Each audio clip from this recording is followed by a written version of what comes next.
Hola, la comunidad cristiana Ágape tiene el agrado de presentar la segunda parte del curso de Teología Sistemática. Te invitamos a quedarte con nosotros hasta el final de este video. Les aseguro que este será un tema sumamente interesante, del cual aprenderemos muchas cosas y aquí veremos específicamente la tarea de la Iglesia en su primera parte.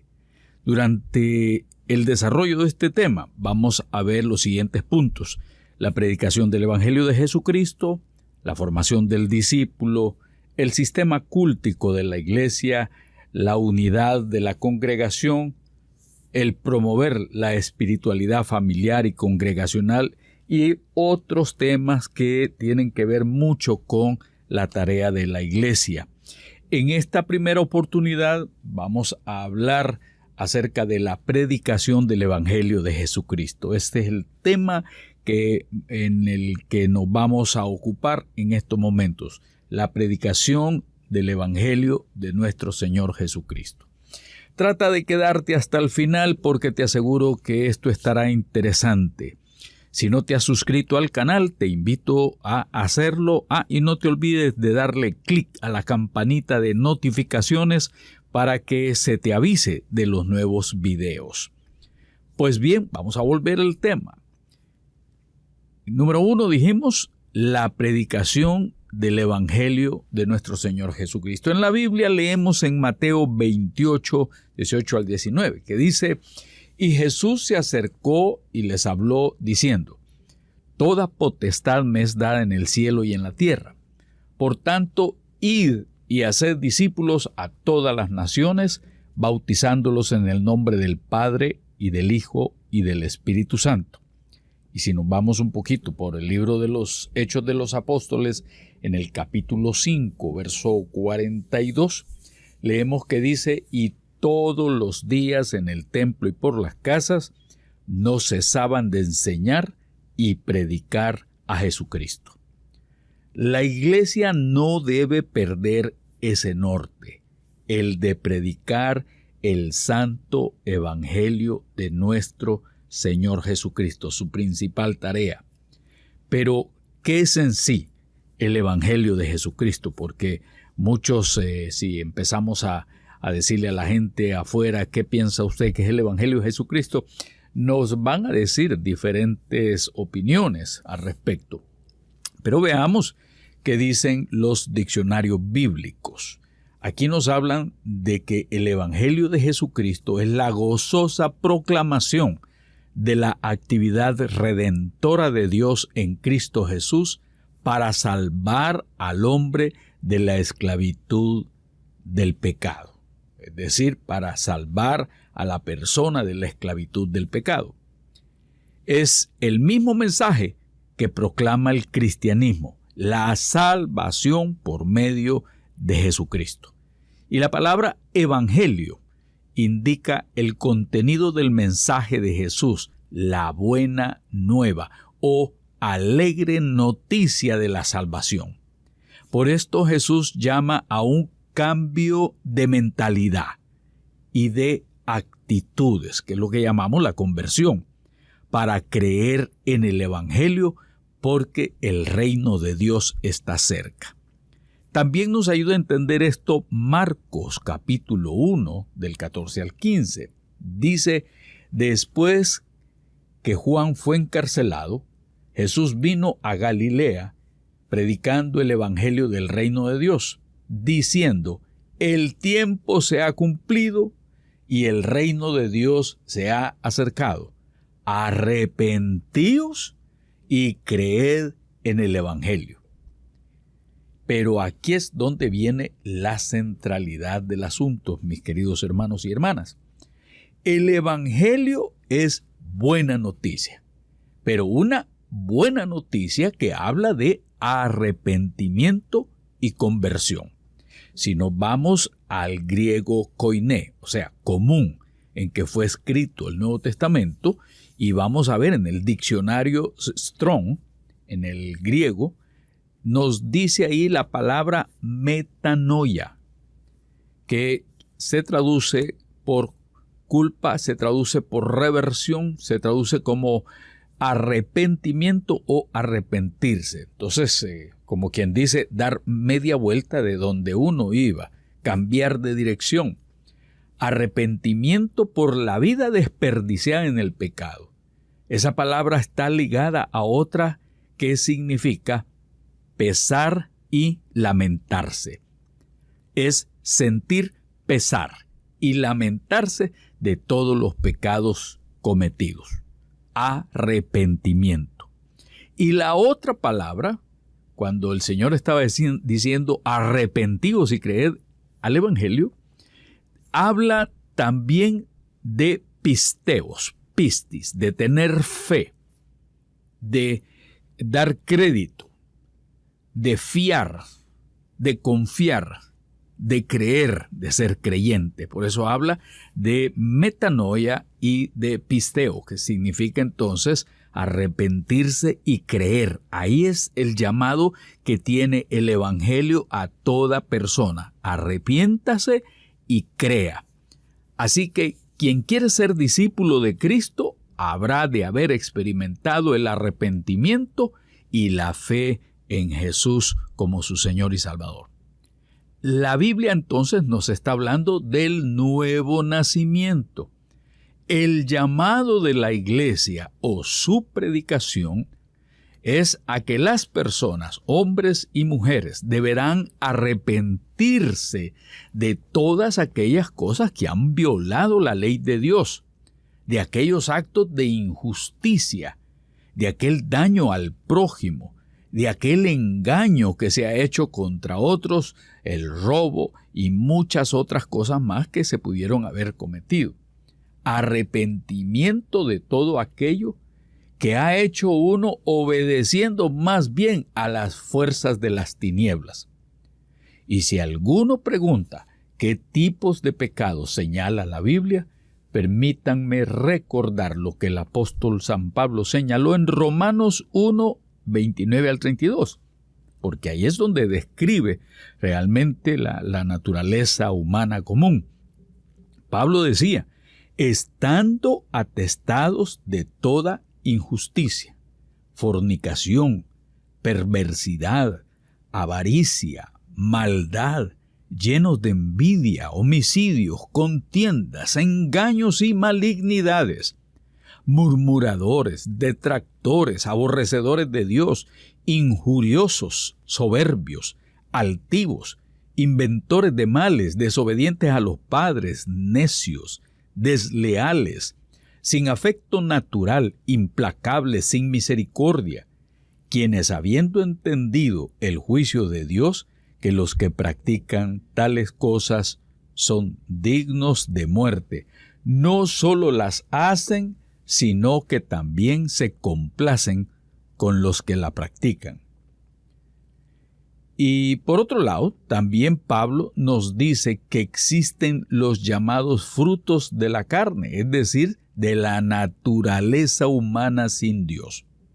Veamos Gálatas 5, del 19 al 21, que es lo que Pablo está agregando también. Y manifiestas son las obras de la carne, que son adulterio, fornicación, inmundicia, lascivia, idolatría, hechicería, enemistades, pleitos, celos, iras, contiendas, disensiones, herejías, envidias, homicidios, borracheras, orgías y cosas semejantes a estas, acerca de las cuales os amonesto, que ya os lo he dicho antes, que los que practican tales cosas no heredarán el reino de Dios. Como ustedes pueden ver aquí, mis amados hermanos, del texto de Romanos y del texto de Gálatas se desprende toda una lista, que alguien diría, no, porque son muy moralistas, que esto y lo otro. No, es toda una lista de las acciones que cometemos los hombres y las mujeres cuando nos hemos retirado completamente de Dios y queremos vivir de acuerdo a nuestra propia naturaleza de pecado. Y aquí vimos que existe una exclusión del reino de Dios a quienes llevan ese estilo de vida, ese tipo de obras, ese tipo de acciones. Quedan completamente excluidos del reino de Dios. Entonces, no es que la iglesia se vuelva separatista, ni que la iglesia tenga un mensaje exclusivista, marginador, rechazador de otras personas. No. La iglesia siempre mantiene el mensaje de salvación y el llamado al arrepentimiento. Y aquí hay un asunto, mis queridos hermanos y hermanas, que debemos de ponerle atención. El mensaje del Evangelio, y no es alcahuetería, ¿no? El mensaje del Evangelio tiene dos grandes pilares, dos grandes posiciones, en las cuales se llama a abandonar la vida de carnalidad y la vida de pecado. Estos dos grandes pilares es, por un lado, el anuncio de la buena noticia. Hay salvación, hay salida a la vida de pecado, hay una nueva manera de vivir, esa es la buena noticia. Puedes cambiar, puedes salir de ese agujero en el que te encuentras, puedes salir de ese pozo de lodo cenagoso a una vida completamente nueva en Cristo Jesús. Esa es la buena noticia. Pero el otro pilar es el denunciar una vida de tinieblas, las obras mismas de la carne, las obras de pecado. Así es que por un lado se anuncia la buena noticia, pero el otro lado es que la iglesia tiene que denunciar todas aquellas injusticias, todas aquellas acciones de pecado. Una persona que viene al Evangelio de Jesucristo abandona entonces la vida de carnalidad y de pecado. Ha escuchado lo que significa el pecado, pues la iglesia también denuncia, no solo anuncia la buena noticia, sino denuncia también toda práctica de pecado. Aquí viene la gran crisis, mis queridos hermanos. Cuando hablamos de denuncia, pues tenemos que tocar también lo malo, no lo que hacen las otras personas solamente, sino lo que hacemos también nosotros. Y la iglesia ha recibido un gran señalamiento por parte de los ateos, de los incrédulos, de los apóstatas, incluso de los fríos que han estado con nosotros y se han retirado o que están en su frialdad sentados en las iglesias. A la iglesia se le ha acusado de ser indiferente al dolor de los pueblos, de ser agente de enajenación social y de bailar al ritmo de los sistemas políticos, el ritmo que los sistemas políticos le pongan. Y no me refiero solamente a la Iglesia Católica Apostólica Romana, sino también a la gran mayoría de nuestras denominaciones. Las iglesias han sido acusadas de ser interesadas, que el objetivo final es el diezmo, la acusan de gastar en las vanidades de los templos, la acusan de las falsedades de los nuevos apóstoles, de los profetas modernos. De ahí que habremos de revisarnos a nosotros mismos a ver si no nos hemos alejado de los verdaderos propósitos del Evangelio de Jesucristo.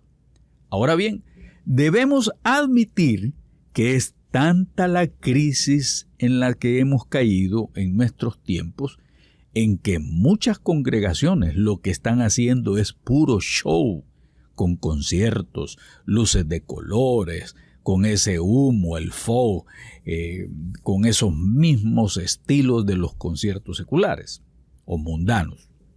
Invitamos a personas a que literalmente luchen o hagan lucha libre en los altares, ¿sí? Así como lo están oyendo, se ha dado casos de líderes de pastores que han invitado a luchadores y hacen su propio cuadrilátero ahí en la parte del templo para que la gente venga a ver aquello y después de eso le dan la predicación. Entonces, y no solamente ellos, hay otros que se les ha invitado a hacer algún tipo de deporte y ellos le llaman que esto es la estrategia para ganar a la gente. Pongamos atención a eso, que hemos visto en la internet que las iglesias se están convirtiendo en pasarela y al mismo tiempo en la burla del mundo, debido a que algunos nos ven como conservadores por un lado y a otros los ven como tremendos liberales y libertinos, que algunos han tenido que hacer presentaciones con pastores en el travestismo. Y sobre eso yo saqué la otra vez todo un programa sobre esto, y tenemos videos sobre esto donde denunciamos que hay pastores que se han tenido que vestir de mujer y hacer todo un show travesti para entretener a los niños. Y hace falta la palabra de Dios. Realmente hace falta en las iglesias la palabra viva y eficaz, con anuncio y denuncia lo que es malo. Vamos a ver Segunda de Reyes, capítulo 4, 38 al 41. ¿Qué dice? Dice así: Eliseo volvió a Gilgal cuando había una gran hambre en la tierra, y los hijos de los profetas estaban con él, por lo que dijo a su criado: pon una olla grande y hazte potaje para los hijos de los profetas. Y salió uno al campo a recoger hierbas, y halló una como parra montés, y de ella llenó su falda de calabazas silvestres, y volvió y las cortó en la olla del potaje, pues no sabía lo que era. Después sirvió para que comieran los hombres, pero sucedió que comiendo ellos de aquel guisado, gritaron: «¡Varón de Dios! ¡Hay muerte en esa olla!» Y no lo pudieron comer. Él entonces dijo: «Traed harina», y esparció en la olla, y dijo: «Da de comer a la gente», y no hubo más mal en la olla. Qué tremenda enseñanza, y de aquí podemos sacar algo más todavía. Hay muerte en la olla. Hoy se diría: la muerte no está en la olla, sino que la muerte está en los púlpitos. En algunos púlpitos, por supuesto. La iglesia está llamada a predicar el evangelio puro de nuestro Señor y Salvador Jesucristo, no a dar una palabra muerta. No se puede ser cristiano llevando una vida donde se tienen prácticas que atentan contra el prójimo y contra la fe. Permítanme darles algunos ejemplos. Yo sé que algunos estarán pensando: sí, hemos visto esto en algunos lados. Te invito a que coloques ahí en la sección de comentarios si has visto algunos procedimientos malos en las iglesias que se han alejado de ver la verdadera palabra de Dios.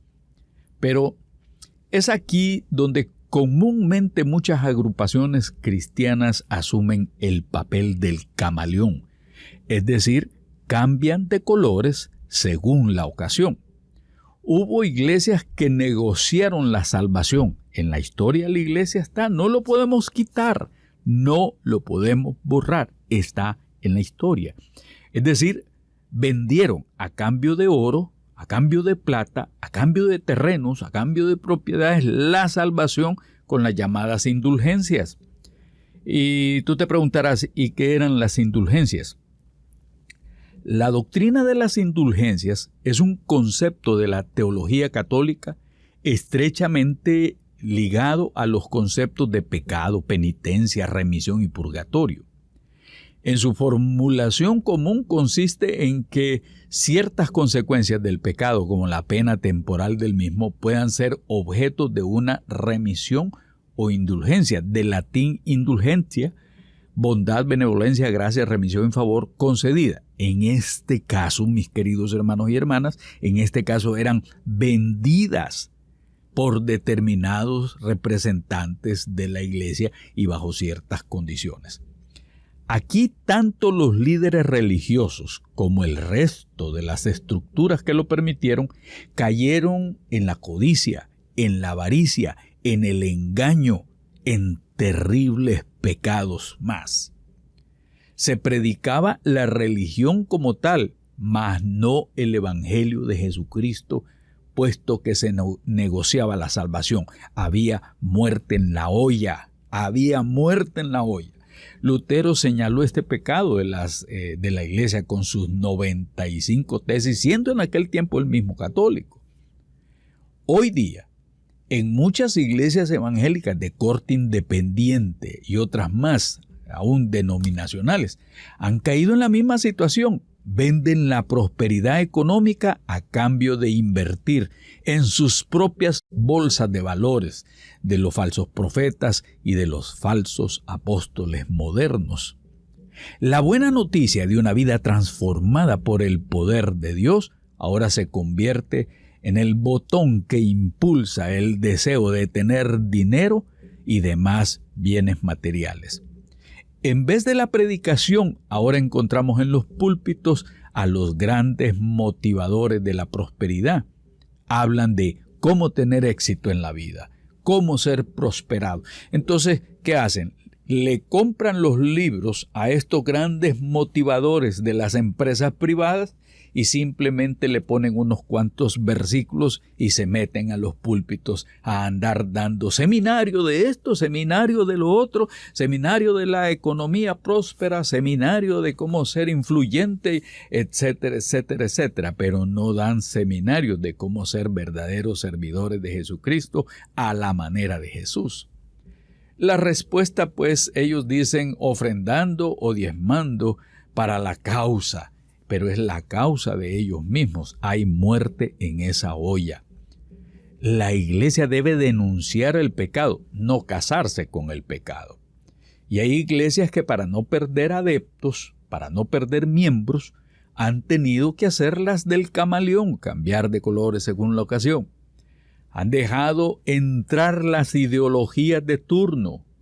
Hoy día se ha cambiado el vocabulario por uno nuevo debido a la influencia del feminismo, que dicho sea de paso, comenzaron bien en su lucha por los derechos de la mujer y tuvieron en el pasado logros muy importantes, especialmente aquí en Estados Unidos, y uno de ellos fue el derecho al voto.